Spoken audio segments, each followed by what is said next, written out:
So the reason for the investigation is that my lawyer, Sergei Magnitsky in Russia, was murdered after uncovering a $230 million Russian government corruption scheme.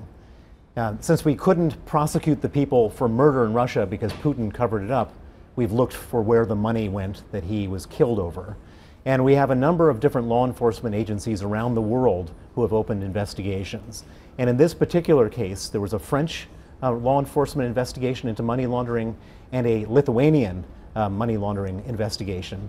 And from the case files in those investigations, we've been able to look at the Nordea transactions and discover this huge number, $175 million worth of suspicious transactions, which emanated from the Magnitsky case or were connected to the Magnitsky case that went through Nordea Bank in Denmark, Sweden, Norway, and Finland.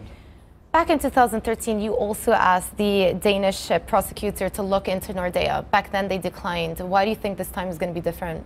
Well, they shouldn't have declined back then, because if they had started looking, they might have stopped various things that were going on. They were completely asleep at the wheel. At this point, it would be devastating and shocking for the integrity of Denmark and various other countries if they ignored this complaint, because the information is very stark. There are real serious suspicious transactions that need to be looked at. And I'd be very surprised if they swept this one under the carpet this time. Now, just to recap the statement that we got from Nordea, they've obviously released the statement, and they said that it is part of our daily operations to review customer activity. We cannot comment on individual customers, but in any cases where we deem it suspicious transactions, we report it to the authorities for them to take forward. What do you think the proportionate response should be out of the authorities and out of Nordea Bank? Well, first of all, at this point, Nordea Bank is on the back foot. This long list of transactions is there. Did they report them as suspicious? We don't know. We'll find out when the authorities look into this.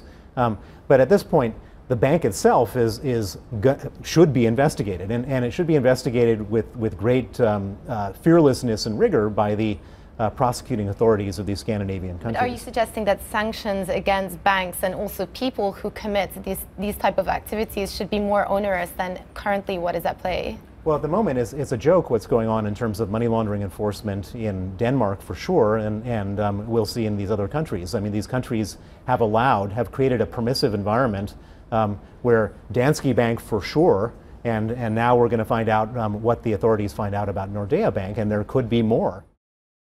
Hey everybody, it's Hadley Gamble from our new CNBC Middle East Bureau in Abu Dhabi. Thanks for stopping by. Now, to watch more, you can try one of the videos that just popped up on your screen. And don't forget to subscribe.